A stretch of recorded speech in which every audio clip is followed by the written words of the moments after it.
سعد إلى منتهى جمال الوجود بذكر الإله وتصفو الحياة بنور هدى جمال الوجود بذكر الإله وتصفو الحياة بنور هدى وتطرب نفس له طاعة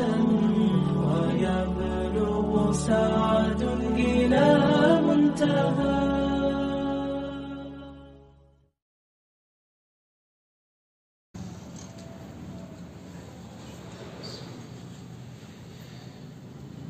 إن الحمد لله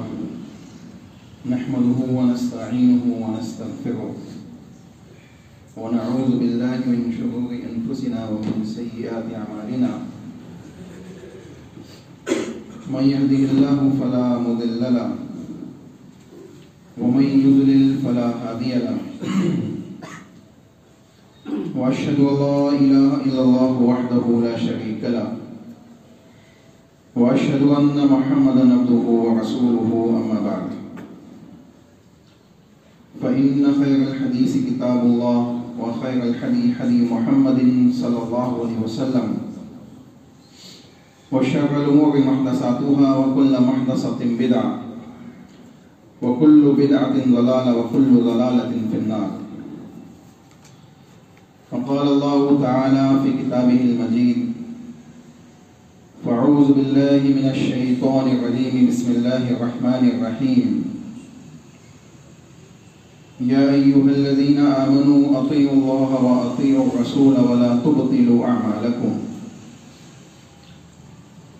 وقال في موضع آخر لقد كان لكم في رسول الله أسوة حسنة تمام قسم کی حمد و ثنا کبریائی بڑائی اس وحدہ لا شریک خالق کائنات مالک ارض و سما کے لیے لائق و زیبا ہے جو تمام جہانوں کی مخلوقات کا اکیلا وحدہ لا شریک ہے، اکیلا رب العالمین ہے، نہ اس کا کوئی ہمسر ہے، نہ اس کی کوئی اولاد ہے، نہ وہ کسی سے جنا گیا ہے، نہ اس سے کوئی جنا گیا ہے۔ وہی رب العالمین ہے جس کے حکم سے تمام معاملات ہے اور جس کی مشیت اور ارادے کے بغیر کوئی چیز عمل میں نہیں لا سکتی۔ انسان نیکیاں کرتا ہے تو اس کی توفیق سے کرتا ہے، انسان گناہوں سے بچتا ہے تو اس کی توفیق سے بچتا ہے۔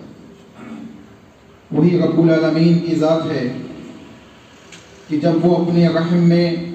اپنی رحمتوں کے سائے میں لوگوں کو ڈھانپے گا تو وہ لوگ جنت میں داخل ہوتے چلے جائیں گے۔ سبحان اللہ و بحمدہ سبحان اللہ العظیم۔ انگنت درود و سلام ہو انبیاء کی مقدس جماعت پر، خصوصاً سید المرسلین رحمت للعالمین آمنہ کے لال جناب محمد رسول اللہ صلی اللہ علیہ وسلم کی ذات گرامی پر۔ اللہم صلی علی محمد وعلی آل محمد کما صلیت علی ابراہیم وعلی آل ابراہیم انک حمید مجید۔ اللہم بارک علی محمد وعلی آل محمد کما بارکت علی ابراہیم وعلی آل ابراہیم انک حمید مجید۔ دوستو، بزرگوں، نوجوان ساتھیوں، علامت قیامت کے سلسلے میں پچھلے چند جمعوں سے ہم سن رہے ہیں، تقریباً 3 سے 4 علامتیں آپ کے سامنے ذکر کی جا چکی ہیں۔ رسول اللہ صلی اللہ علیہ وسلم کی بعثت، رسول اللہ صلی اللہ علیہ وسلم کی وفات، چاند کا ٹکڑے کیے جانا، 2 حصوں میں تقسیم کیا جانا، یہ علامتیں آپ کے سامنے آ چکی ہیں۔ اسی طریقے سے انشاءاللہ مختلف علامتیں جو اوتھنٹک احادیث سے ثابت ہے، صحیح سند کے ساتھ جو حدیثیں ہمیں ملتی ہے، کتاب و سنت کی روشنی میں جو ملتی ہے، اس کے سیاق و سباق کے حساب سے انشاءاللہ ہم اس کو سنیں گے اور سمجھیں گے۔ کعبۃ اللہ سے پہلے اللہ رب العالمین نے مسلمانوں کے لیے جس چیز کو قبلہ بنایا وہ ہے بیت المقدس۔ اس کی جانب رخ کر کر مسلمانوں نے نمازیں ادا کی، اور کعبۃ اللہ سے پہلے بھی یہ اہل اسلام کے نظر میں مقدس تھا، اور یہاں انبیاء علیہ السلام کی ایک بڑی جماعت کو اللہ رب العالمین نے مبعوث فرمایا۔ اس کی فضیلتیں قدیم زمانوں میں بھی تھی، آج بھی ہے اور قیامت تک رہے گی۔ رسول اللہ صلی اللہ علیہ وسلم نے جن 3 مسجدوں کی زیارت کی اجازت دی ہے، اس میں ایک ہے کعبۃ اللہ، دوسرا ہے مسجد نبوی، تیسری ہے بیت المقدس۔ ان 3 کے علاوہ انسان نیکیوں کی نیت سے، زیارت کی نیت سے کسی دوسری مسجد کی طرف قصد نہیں کر سکتا، اس کے لیے اجازت نہیں ہے۔ یہ 3 مسجدیں ہیں جن کی فضیلتیں بیان کی گئی۔ چنانچہ کعبۃ اللہ جو اسلام کا قبلہ اول ہے، مسلمانوں کے نزدیک اس کا ادب و احترام ہے، اس کا تقدس ہے۔ اللہ نے انبیاء علیہ السلام کو وہاں مبعوث کیا ہے، تو یہ کیسے ممکن ہے کہ کعبۃ اللہ خاتم النبیین کی امت کے علاوہ کسی دوسری قوم کے ماتحت ہو؟ اسی لیے رسول اللہ صلی اللہ علیہ وسلم نے احادیث صحیحہ کے اندر، صحیح بخاری کی حدیث ہے، اللہ کے نبی محمد رسول اللہ صلی اللہ علیہ وسلم نے بات ارشاد فرمائی، وَمِنْ إِشْرَاطِ السَّاعَةِ فَتْحُ الْبَيْتِ الْمُقَدَّسِ، کہ قیامت کی علامتوں میں سے یہ چیز بھی ہے کہ بیت المقدس کو فتح کر لیا جائے، بیت المقدس مسلمانوں کے ماتحت آ جائے گا، اور اللہ کے نبی محمد رسول اللہ صلی اللہ علیہ وسلم کی لائی ہوئی شریعت کو وہاں نافذ کیا جائے۔ چنانچہ بیان کیا گیا، فقد جاء فی حدیث عوف بن مالک رضی اللہ تعالی عنہ انہ قال قال رسول اللہ صلی اللہ علیہ وسلم اعدد 6 بین ید الساعة فذکر منها بیت المقدس۔ اللہ کے نبی محمد رسول اللہ صلی اللہ علیہ وسلم نے قیامت کی 6 علامتوں کو گننے کا حکم دیا، کہا کہ گنو، قیامت سے پہلے 6 چیزیں واقع ہوگی۔ ایک چیز آپ کے سامنے پچھلے جمعوں میں بیان کی گئی، انشاءاللہ یہ حدیث جب 6 کی 6 چیزیں الگ الگ انداز سے آپ کے سامنے آ جائے گی تو مکمل 6 چیزوں والی حدیث آپ کے سامنے رکھی جائے گی۔ تو رسول اللہ صلی اللہ علیہ وسلم نے کہا کہ 6 چیزوں کو گن لو قیامت سے پہلے۔ صحابی بیان کرتے فذکر منها، اور اسی میں سے اللہ کے نبی نے بیان کیا فتح بیت المقدس، کہ بیت المقدس کی فتح یہ انہی 6 چیزوں میں سے ایک ہے، یعنی علامت قیامت میں سے ایک ہے۔ اور اس کے سلسلے میں احادیث کے اندر مختلف روایتیں ہمیں ملتی ہیں، 2 روایتیں دیکھیں گے، اور بیت المقدس کی فتح کے سلسلے میں انشاءاللہ چند باتیں آپ کے سامنے رکھی جائے گی، اور اللہ سے ہم دعا بھی کریں گے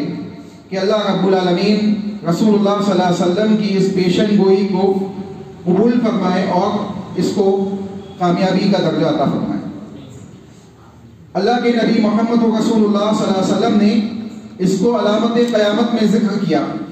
اور علامت قیامت میں جب اس کو ذکر کیا تو یقینی طور پہ یہ ہو کے رہے گی، اس کے ہونے میں کوئی شک نہیں۔ ہم مسلمان ہیں، ہم اللہ اور اس کے رسول کے اوپر ایمان رکھتے ہیں، ہم نے شہادتین کا اعلان کیا ہوا ہے، اقرار کیا ہوا ہے، زبان سے دل سے اس کی تصدیق کی ہے، جسمانی اعضاء سے اس پہ عمل کرتے۔ تو اگر اللہ نے کوئی بات کتاب اللہ نے بیان کی ہے، رسول اللہ صلی اللہ علیہ وسلم نے کسی بات کو احادیث صحیحہ کے اندر بیان کیا ہے، تو ہمارا ایمان ہے ہمارا یقین ہے، دنیا مانے یا نہ مانے، ہم مانتے ہیں کہ محمد رسول اللہ نے بیان کیا ہے تو یہ چیز ہو کے رہے گی، اس کو ہونے سے کوئی روک نہیں سکتا۔ چنانچہ دو قسم کی چیزیں ہوتی ہیں، ایک ایسی چیزیں ہوتی ہیں جو پیشن گوئی کے طور پہ بیان کی جاتی ہے، اور دوسری چیز بھی پیشن گوئی کے طور پہ بیان کی جاتی ہے لیکن وہ فتنے کی شکل میں ہوتی ہے، فتنے کی شکل میں ہوتی ہے۔ فتنہ کس انداز سے کہ اس فتنے کو بتانے کا مقصد یہ ہوتا ہے کہ اس سے تم بچو، اس سے اپنے آپ کو بچاؤ، ان چیزوں کے اندر مبتلا مت ہو۔ اور کچھ چیزیں اللہ کے نبی محمد رسول اللہ صلی اللہ علیہ وسلم بتاتے ہیں تاکہ مسلمان ان فتنوں کے مواقع پہ اپنے آپ کو ان چیزوں کے ذریعے محفوظ کر لے، ان کا تحفظ، اپنے ایمان اور عمل کا تحفظ کر لے۔ چنانچہ اللہ کے نبی محمد رسول اللہ صلی اللہ علیہ وسلم نے بیت المقدس کی فتح کو علامت قیامت میں ذکر کیا، اور اگر ہم دیکھیں تاریخ اسلام کا جائزہ لیں، بڑے افسوس کے ساتھ یہ بات کہنی پڑتی ہے کہ آج نوجوانان، خصوصاً مسلمانوں کے نوجوانوں کو اپنی ہی تاریخ کا پتہ نہیں، اپنی ہسٹری معلوم نہیں ہے، ہم جانتے نہیں ہیں کہ ہمارے صحابہ نے کیسی قربانیاں دی ہیں، ہمیں معلوم نہیں ہے کہ ہمارے سلف صالحین نے کتنی قربانیوں کو دیا ہے، جب جا کے یہ دین صحیح شکل میں آج ہمارے سامنے کتاب و سنت کی شکل میں موجود ہے۔ یہ بنا قربانیوں کے یہاں تک نہیں پہنچا۔ آج آپ دیکھیں، میں آپ کو مثالیں دیتا ہوں، یہودیوں کے وہ بچے جو یونیورسٹیز میں پڑھتے ہیں، جینز اور ٹی شرٹ پہنتے ہیں، اور ان کی وہ لڑکیاں جو برہنہ لباسیں پہن کر معاشرے میں نکلتی ہے، ان کو اپنی ہسٹری معلوم، ان کو معلوم ہے کہ مدینہ سے ان کو نکالا گیا تھا۔ وہ آج بھی اشتہارات لے کے میدانوں میں، بازاروں میں کھڑے ہیں کہ خیبر از یور لاسٹ چانس۔ اب اندازہ لگائے، ان کا یہ بیان کرنا اس بات کے اوپر دلالت کرتا ہے کہ وہ اپنی تاریخ سے محروم نہیں ہیں، اپنی تاریخ سے لا علم نہیں ہیں، ان کو معلوم ہے کہ ان کی ہسٹری میں ان کے ساتھ کیا معاملات ہوئے۔ لیکن افسوس کہ مسلمانوں کو یہ نہیں معلوم کہ ان کی اسلامی ہسٹری کیا ہے، اسلامی تاریخ کیا ہے، کیا صحابہ نے، کیا سلف صالحین نے، کیا نبی اکرم صلی اللہ علیہ وسلم نے اس دین کے لیے، اس اسلام کے لیے، اور یہ ہم تک پہنچا ہے تو کن قربانیوں کے ساتھ پہنچا ہے، کتنی بڑی بڑی قربانیاں لوگوں نے دی ہے۔ آج ہم مختصر سی تکلیفوں کو دیکھتے ہیں، معمولی پریشانیوں کو دیکھتے ہیں تو ہم حواس باختہ ہونے لگتے ہیں، ہمارے ایمان ڈگمگانے لگتے ہیں، ہمارے معاملات بگڑنے لگتے ہیں۔ ہمیں ان صحابہ کا جائزہ لینا چاہیے، ان جنگ بدر میں موجود صحابہ کا جائزہ لینا چاہیے جو 313 ہونے کے باوجود ایک عزائے کے سامنے کھڑے ہیں اور رسول اکرم صلی اللہ علیہ وسلم سے بیان کر رہے ہیں، اے اللہ کے نبی اگر آپ حکم دے تو دنیا کے دوسرے کونے تک آپ کے ساتھ چلنے کے لیے تیار ہے۔ ان جنگ احد کے صحابہ کا جائزہ لینا چاہیے، ان جنگ موتا اور جنگ حنین کے صحابہ کا جائزہ لینا چاہیے، تو معلوم ہوگا کہ صحابہ نے کیسی قربانیاں دین کے لیے دی۔ انہی قربانیوں میں سے ایک قربانی تھی حضرت عمر بن خطاب رضی اللہ تعالی عنہ کے زمانے میں فتح بیت المقدس کی۔ جب صحابہ بیت المقدس کو فتح کرنے کے لیے آگے بڑھے، حضرت عمر بن خطاب رضی اللہ تعالی عنہ کی خلافت ہے، اس خلافت کے زمانے میں حضرت عمر نے ایک لشکر بھیجا بیت المقدس کی جانب، اور اللہ کے حکم سے مسلمان فتح یاب بھی ہوئے، مسلمانوں کو فتح یابی ملی۔ اور جب حضرت عمر بن خطاب رضی اللہ تعالیٰ عنہ، کئی دفعہ ہم سن چکے ہیں کہ حضرت عمر بن خطاب کو انہوں نے بلایا، کہا کہ ہم آپ کو چابی دے دیں گے، ہم اس چیز کو آپ کے ماتحت کر دیں گے، لیکن ہم چاہتے ہیں کہ آپ کا وہ خلیفہ جو مدینہ میں بیٹھ کر آپ کو گائیڈ کر رہا ہے اس کو یہاں بلایا جائے، ہم اس کے ہاتھ میں ان چابیوں کو دیں گے۔ چنانچہ حضرت عمر بن خطاب رضی اللہ تعالیٰ عنہ پہنچے، اور راستے کی تفصیلات آپ جانتے ہیں۔ حضرت عمر بن خطاب رضی اللہ تعالیٰ عنہ پہنچے، اور حضرت عمر بن خطاب نے بیت المقدس پہنچنے کے بعد جب پہنچے تو ان کو چابیاں دے دی گئی۔ پوچھا کہ معاملہ کیا ہے، یہ کیا معاملہ ہے، اتنے دور سے مجھے بلایا گیا، کہا ہم دیکھنا چاہتے تھے کہ وہ شخصیت کون سی، وہ شخصیت کون سی ہے جن کے ان معمولی پیادوں نے، جو مسلمان ہیں، جو ایمان والے ہیں، جو اللہ اس کے رسول پہ ایمان رکھنے والے ہیں، ان کے ان جذبات کے پیچھے اس دنیا کے اندر اس شخصیت کا کون سا ہاتھ ہے؟ اللہ کے نبی محمد رسول اللہ کے شاگردان رشید تھے، اور یہ ان کے خلیفہ تھے حضرت عمر بن خطاب رضی اللہ تعالیٰ عنہ۔ اور یہ وہ عمر بن خطاب ہے جو کعبۃ اللہ میں لگے ہوئے حجر اسود سے خطاب کرتے ہوئے بیان فرماتے ہیں کہ لا تذر ولا تنفع، اے حجر اسود تو نہ نفع دے سکتا ہے نہ نقصان دے سکتا ہے، نفع نقصان کا مالک تو اللہ ہے۔ یعنی جن کا ایمان اور عقیدہ اللہ کے اوپر مضبوط تھا۔ اب مسلمانوں کا ایمان اور عقیدہ دیکھے، مسلمانوں کا ایمان اور عقیدہ دیکھے تو معلوم پڑتا ہے کہ چھوٹی چھوٹی چیزوں کے اوپر عقیدہ تقسیم ہو چکا ہے، عقیدہ بگڑ چکا ہے، عقیدے کے اندر اللہ کے اوپر سے توکل ہٹ چکا ہے۔ یہ افسوس کی بات ہے۔ چنانچہ حضرت عمر بن خطاب رضی اللہ تعالیٰ عنہ کے سلسلے میں ایک مسند احمد کے اندر امام احمد نے، احمد بن حنبل رحمہ اللہ علیہ نے ایک حدیث ذکر کی ہے، حسن سند کے ساتھ ذکر کی ہے۔ کہتے ہیں عبید ابن آدم قال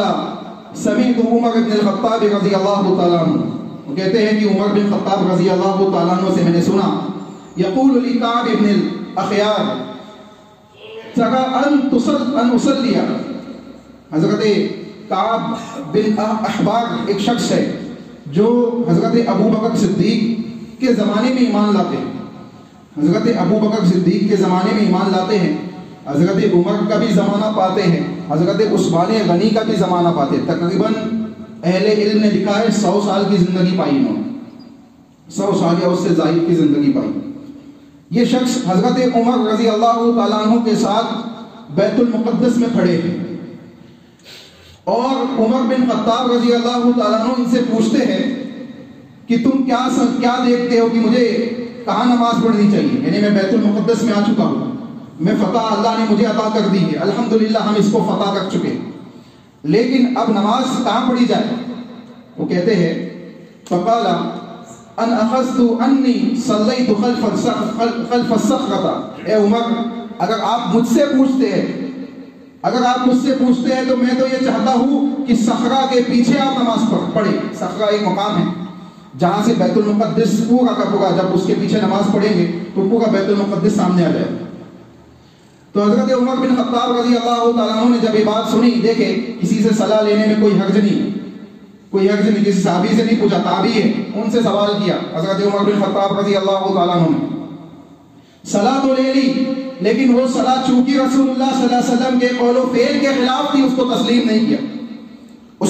نہیں کیا گیا۔ تو کسی سے آپ صلاح لیتے ہیں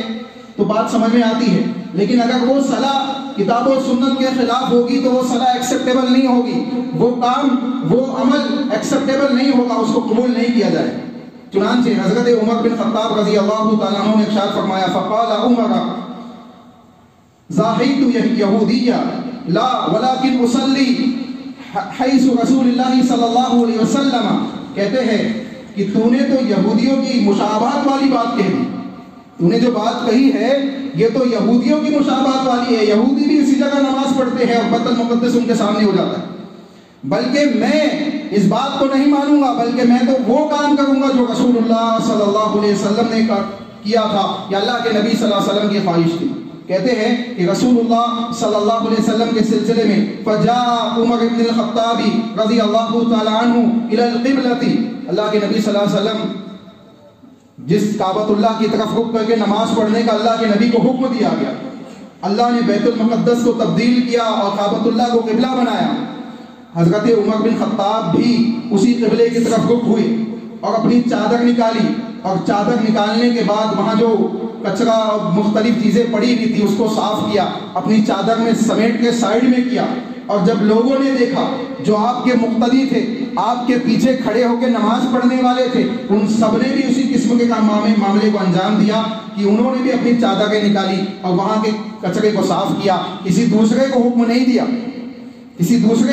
دیا، خود صاف کیا۔ اور اس کے بعد وہاں پہ حضرت عمر بن خطاب رضی اللہ تعالیٰ عنہ کی قیادت میں انہوں نے نماز پڑھی، اور حضرت عمر بن خطاب رضی اللہ تعالیٰ عنہ نے وہاں ایک مسجد بھی تعمیر کرائی۔ یہ بیت المقدس کا وہ پہلا مقام تھا جب بیت المقدس فتح ہوا۔ عہد عمر بن خطاب رضی اللہ تعالیٰ عنہ کی زمانے یعنی حضرت عمر بن خطاب کی خلافت کے اندر یہ فتح ہوا سن 16 ہجری کے اندر. عیسوی مطابق آپ دیکھیں تو یعنی 637 عیسوی کے مطابق یہ فتح ہوا. چنانچہ آج اسے اگر آپ دیکھیں تو تقریباً 1500 سال کے آس پاس کا وقفہ یعنی 1400 سال کے آس پاس کا وقفہ آپ کو ملے گا. چنانچہ یہ پہلا مقام تھا جب بیت المقدس فتح ہوا اور حضرت عمر بن خطاب رضی اللہ تعالیٰ عنہ بیت المقدس میں داخل ہوئے اور مسلمانوں کی حکومت وہاں قائم ہوئی. اس کے بعد ایک زمانہ نکلا اور حضرت عمر بن خطاب رضی اللہ تعالیٰ عنہ کی خلافت ختم ہوئی اور بعد میں معاملات اسی انداز سے بگڑنے لگے اور پھر وہاں صلیبیوں کا معاملہ یعنی غالب ہو گیا اور وہ اس کو پھر سے حاصل کر لیے. اس کے بعد دوسری مرتبہ یہ فتح ہوا صلاح الدین ایوبی کے زمانے میں. سلطان صلاح الدین ایوبی کے زمانے میں فتح ہوا. سلطان صلاح الدین ایوبی کی بھی معاملات آپ دیکھیں, ایک لمبی تفصیل ہے, اس جانب جانے کا وقت نہیں ہے. نور الدین زنگی جو تھے یہ ان کے ماتحت تھے, ان کی جنگ ان کی جو فوج تھی اس کے سپہ سالار تھے, اور بعد میں جب ان کا انتقال ہوا تو یہ چونکہ ان کے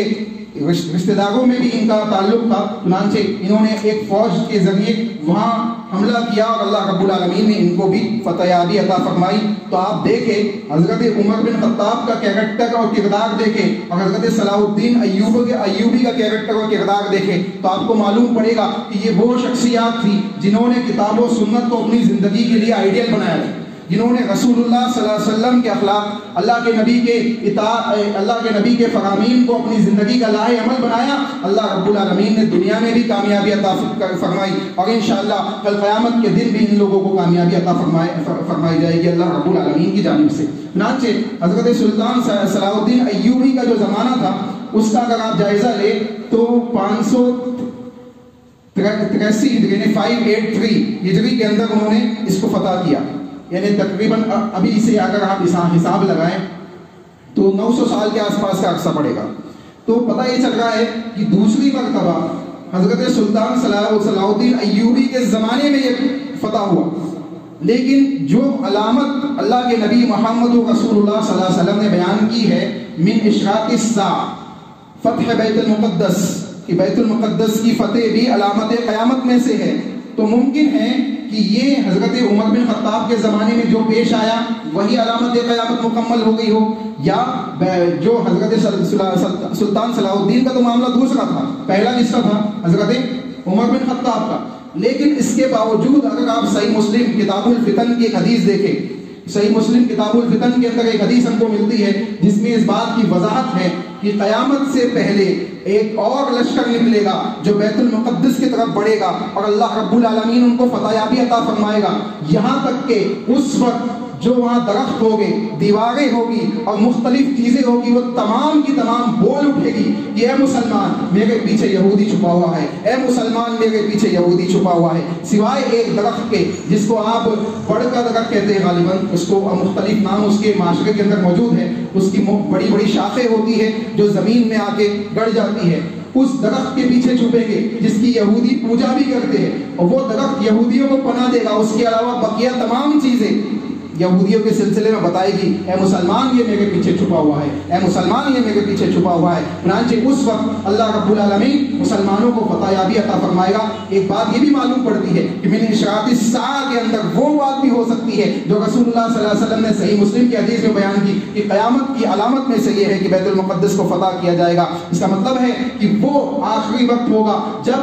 بیت المقدس فتح کیا جائے گا اور درخت بول اٹھیں گے, دیواریں بول اٹھے گی, مختلف چیزیں بول اٹھے گی کہ یہودی ہمارے پیچھے چھپا ہوا ہے, آؤ اور اس کو پکڑو, اس کو قتل کرو. چنانچہ معلوم پڑتا ہے کہ یہ وہ قوم ہے جنہوں نے معاشرے کے اندر فتنہ, بے حیائی اور معاشرے کے اندر ایسی چیزوں کو پھیلایا ہے جس سے معاشرہ تباہی کی جانب نکل پڑا ہے. آج دیکھیں دنیا کے اندر جو مختلف قسم کے فتنے موجود ہیں, دنیا کے اندر جو مختلف قسم کی پلاننگ اور سازشیں موجود ہیں, یہ جہاں یہودیوں کے معاملات ہیں وہاں مسلمانوں کے اندر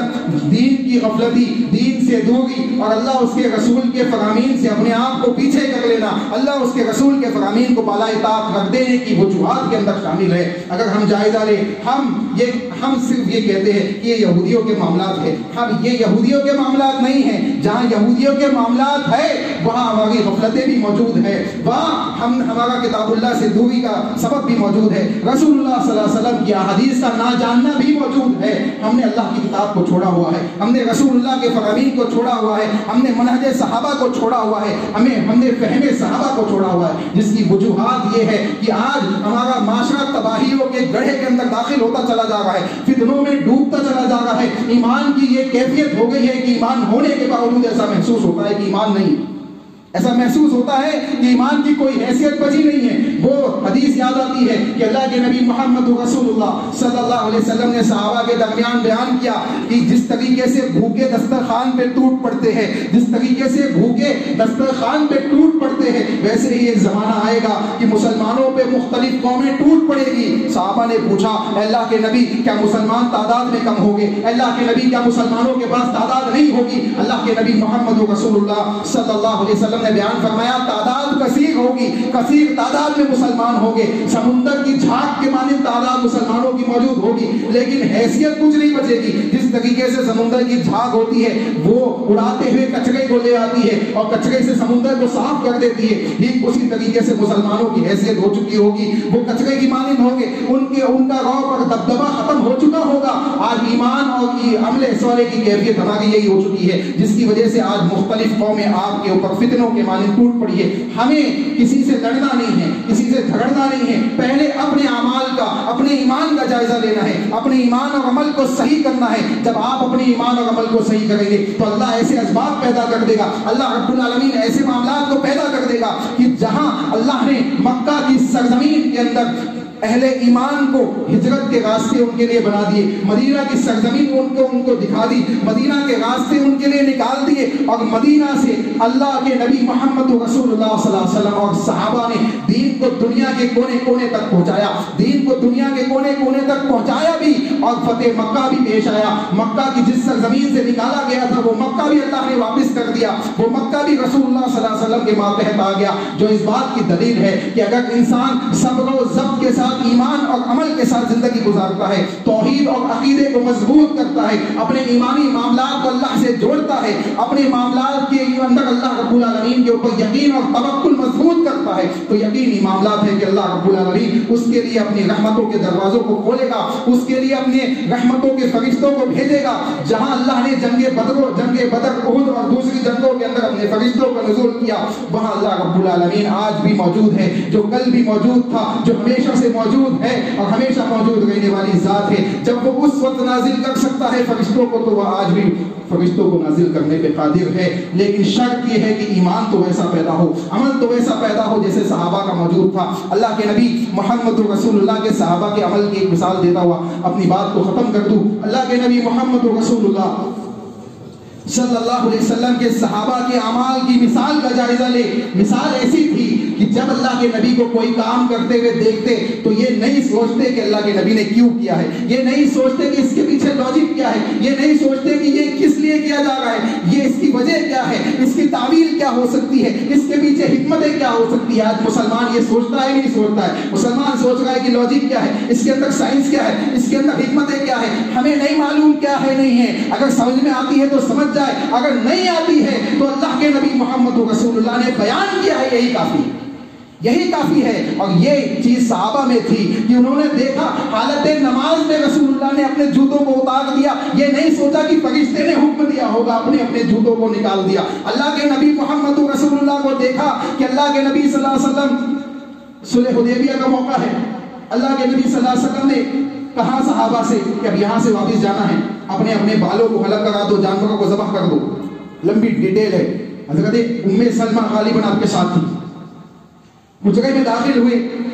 کہا یہ صحابہ کو کیا ہو گیا ہے، یہ صحابہ کو کیا ہو گیا ہے، میں کہہ رہا ہوں میری بات کوئی سننے کو تیار نہیں۔ صحابہ غم میں ڈوب گئے تھے، ان کو پتہ ہی نہیں تھا کہ اللہ کے نبی نے کیا کہا، کیونکہ سب مدینہ سے نکلے تھے عمرہ کی نیت سے، راستے میں روک دیا گیا، کیفیت تبدیل ہو گئی، دل جذبات جو عمرہ سے جڑے ہوئے تھے وہ اچانک سلب پڑ گئے، ایک طریقے سے کہتے ہیں نا کہ سن پڑ گئے، دماغ اور کان سن پڑ گئے، پتہ ہی نہیں اللہ کے نبی نے کیا کہا۔ اللہ کے نبی حجرے میں داخل ہوئے، مایوس اپنی بیوی کے سامنے بیٹھے، کہا یہ صحابہ کو کیا ہو گیا ہے، میں نے کہا کوئی عمل کرنے کو تیار نہیں۔ حضرت ام سلمہ نے بیان فرمایا ہے میرے اے اللہ کے نبی صلی اللہ علیہ وسلم آپ نکلیے، آپ اپنے بالوں کو حلق کرائیے، صحابہ آپ کے پیچھے نکل پڑیں گے۔ اللہ کے نبی نکلے، اپنے بالوں کو حلق کیا، اپنے اس قول پہ جو اللہ کے نبی نے کہا تھا عملی جامہ جب عمل میں لایا، صحابہ اس کے پیچھے، اللہ کے نبی محمد رسول اللہ کے پیچھے اس پہ عمل کرتے چلے گئے۔ جو دماغ سن ہو چکا تھا، اللہ کے نبی صلی اللہ علیہ وسلم کو دیکھتے ہی کہ اللہ کے نبی نے عمل میں لے آیا ہے، وہ بھی عمل میں لے آیا، اب نہیں سوچا کہ اس کے پیچھے حکمت کیا تھی۔ ہمیں بھی چاہیے کہ ہم جب یہ بات سن لیں کہ بات اللہ نے کی ہے، اللہ کے نبی محمد رسول اللہ نے بیان کی ہے، تو ہمیں چاہیے کہ ہم اس میں تعویلات نہ کریں، اپنے مسلکی اختلافات کو اس میں داخل نہ کریں، اپنے عقلوں کے فتور کو اس میں داخل نہ کریں۔ اللہ کی کتاب اگر کچھ کہتی ہے تو رسول اللہ کی فرمان، اس کی تشریحات ہے، اس کے مطابق اس پہ عمل کرتے چلے جائیں۔ اللہ سے دعا ہے کہ اللہ ہمیں صحیح معنوں میں ان باتوں کو سمجھنے کی توفیق عطا فرمائے، اللہ اس کے رسول کے فرامین کے مطابق اپنی زندگیوں کی اصلاح کرنے کی توفیق عطا فرمائے۔ جو غلطیاں، جو خامیاں، جو کوتاہیاں اللہ ماضی میں ہم سے ہوئی ہے، حال اور مستقبل میں اس کی اصلاح کرنے کی ہمیں توفیق عطا فرما۔ اے اللہ ہم گنہگار ہیں، خطا کار ہیں، ہماری غلطیوں کو، خطاؤں کو، گناہوں کو معاف فرما۔ ہم سے جو غلطیاں سرزد ہوئی اسے معاف فرما، ہم سے جو گناہ سرزد ہوئے اسے معاف فرما، تنہائی میں جو گناہیں ہم نے کی ہے اللہ اسے معاف فرما۔ اے اللہ جو مجمع عام میں ہم نے گناہ کیے اسے معاف فرما۔ اے اللہ جن گناہوں کو ہم جانتے ہیں اسے بھی معاف فرما، جن کو ہم نہیں جانتے، ہم بھول چکے ہیں، ان گناہوں کو بھی معاف فرما۔ تو جانتا ہے مالک، تو ان سب کو جانتا ہے، اللہ تو معاف فرما۔ اے اللہ ایسے پاک و صاف کر دے ہمارے نامہ اعمال کو، گناہوں سے ایسے پاک و صاف کر دے جیسے سفید کپڑا میل کچیل سے صاف کر دیا جاتا ہے، ویسے ہمارے نامہ اعمال کو گناہوں سے پاک و صاف کر دے۔ ہماری نیکیوں کو قبول فرما، عمل صالح کو قبول فرما، ہمیں نیکیوں کے سلسلے میں صحابہ کے فہم اور منہج کو اپنانے کی توفیق عطا فرما۔ اللہ اس کے رسول کی اطاعت کے اندر منہج صحابہ کو اپنانے کی توفیق عطا فرما۔ صحابہ کے عقائد اپنی زندگی کے اندر لاہے عمل، اپنی زندگی کے اندر اس کو مضبوطی سے تھامنے کی توفیق عطا فرما۔ اے اللہ جو لوگ موجود ہیں، اے اللہ جو لوگ موجود ہیں ان کو رجوع اللہ کرنے کی توفیق عطا فرما، توبہ و استغفار کرنے کی توفیق عطا فرما، اللہ کی طرف لوٹنے کی توفیق عطا فرما، رسول اللہ کے فرمان کی طرف لوٹنے کی توفیق عطا فرما۔ جو جا چکے ہیں ان کی مغفرت فرما، ان کے قبروں کے معاملات کو آسان فرما، عذاب قبر سے ان کو محفوظ فرما۔ اے اللہ ان کی قبروں کو جنت کا باغ بنا، اے اللہ ان کے لیے جنت کی کھڑکیوں کو کھول دے، اے اللہ ان کے لیے جنت کے بسترے کو بچھا دے، اے اللہ قبر میں ان کے لیے آسانیاں فرما۔ اے اللہ ہم بھی جانے والے ہیں، اے اللہ کوئی رہنے والا نہیں، اے اللہ ہم تجھ سے دعا کرتے ہیں کہ جب ہم اس دنیا سے جائیں تو ہمیں حسن خاتمہ عطا فرما، لا الہ الا اللہ کی گواہی دیتے ہوئے جانے والا بنا، اے اللہ تیری شریعت کو، تیرے نبی کی اطاعت کو مان کے اس دنیا سے جانے والا بنا۔ اے اللہ ہمیں تقوی کو اپنانے کی توفیق عطا فرما۔ اے اللہ اس کے رسول کی اطاعت کو اپنے معاشرے کے اندر، اپنے اہل و عیال کے اندر، اپنے دوست و احباب کے اندر، اپنی خواتین کے اندر اپلائی کرنے کی توفیق عطا فرما، اس کو ہمیں عملی طور پہ اپنانے کی توفیق عطا فرما۔ اے اللہ صحابہ نے جو قربانیاں دی ہے اس کا علم حاصل کرنے کی توفیق عطا فرما۔ اے اللہ ہمیں اپنے کتاب و سنت کو کھول کے پڑھنے کی توفیق عطا فرما۔ اے اللہ جزدانوں میں لٹکے ہوئے ان میں دھول لگ چکی ہے، اے اللہ اس کی اصلاح کرنے کی توفیق عطا فرما۔ اے اللہ اس کے ذریعے سے اپنے اعمال کو صحیح کرنے کی توفیق عطا فرما۔ اے اللہ اس کے اوپر عمل کرنے کی توفیق عطا فرما۔ اے اللہ یہ مسجدیں جو زمین پہ تیرے گھر ہیں، اللہ ان کی حفاظت فرما۔ اے اللہ مختلف قسم سے مختلف مقامات پہ ان پہ فتنے ٹوٹ پڑے ہیں، اے اللہ ہمارا ایمان عمل ایسا نہیں ہے کہ ہم اس کی حفاظت کر سکے۔ اے اللہ تو اپنی رحمت سے، اپنی طاقت سے، اے اللہ تو اپنے رحم و کرم سے ان مسجدوں کی حفاظت فرما۔ اے اللہ یہ تیرے گھر ہے، تو ان کی حفاظت فرما۔ اے اللہ یہ توحید کے سینٹر ہے، اللہ ان کی حفاظت فرما۔ اے اللہ اس سے بلند ہونے والی نداؤں کی حفاظت فرما۔ اے اللہ ان مسجدوں کی حفاظت فرما۔ اے اللہ ان مسجدوں کے اوپر مختلف قسم سے فتنوں کو برسانے والے لوگوں کو تو ہدایت عطا فرما یا ان کو نیست و نابود ہی فرما۔ اے اللہ ہم تجھ سے دعا کرتے ہیں کہ ہمارے گناہوں کو معاف فرما۔ اے اللہ ہمیں اپنے عمل صالح کی اصلاح کرنے کی توفیق عطا فرما، اس کو اپنی زندگی کا لاہی عمل بنانے کی توفیق عطا فرما۔ اے اللہ جو غلطیاں سرزد ہوئی ہے اسے معاف فرما۔ اے اللہ ٹوٹے پھوٹے انداز میں ہم نے تجھ سے جو بھلائیاں مانگی ہے اسے عطا فرما، جو چھوٹ گئی ہے اللہ اسے بھی عطا فرما۔ اے اللہ جن چیزوں سے ہم نے پناہ مانگی ہے اس سے محفوظ فرما، اور جو شر کی چیزیں چھوٹ گئی ہے پناہ مانگنے کی اللہ تو جانتا ہے اس سے بھی محفوظ فرما۔ اے اللہ ہمارے گناہوں کو معاف فرما۔ اے اللہ ہمارے گناہوں کو معاف فرما۔ اے اللہ کل قیامت کے دن جب میدان محشر میں تمام انسانیت موجود ہوگی، اے اللہ سیدھے ہاتھ والوں میں ہمیں شامل فرما۔ اے اللہ سیدھے ہاتھ والوں میں ہمیں شامل فرما۔ اے اللہ جنت الفردوس میں ہمیں جگہ عطا فرما۔ اے اللہ جنت الفردوس میں ہمیں جگہ عطا فرما. اے اللہ جنت الفردوس میں ہمیں جگہ عطا فرما. اے اللہ جہنم کی آگ سے ہم تمام کی حفاظت فرما. اے اللہ جہنم کی آگ سے ہم تمام کی حفاظت فرما. اے اللہ جہنم کی آگ سے ہم تمام کی حفاظت فرما. اے اللہ ہماری دعاؤں کو قبول فرما. ٹوٹے پھوٹے انداز میں ہم نے جو تجھ سے دعائیں مانگی ہے اے اللہ تیرے علاوہ ہم کسی دوسرے سے نہیں مانگتے, تیرے علاوہ کسی دوسرے کے سامنے رکوع سجود نہیں کرتے. اے اللہ تیری ہی عبادت کرتے ہیں, تجھی سے مانگتے ہیں, تو تو ہی قبول فرما. ربنا تقبل منا انک انت السمیع العلیم وتب علینا انک انت التواب الرحیم برحمتک یا ارحم الراحمین.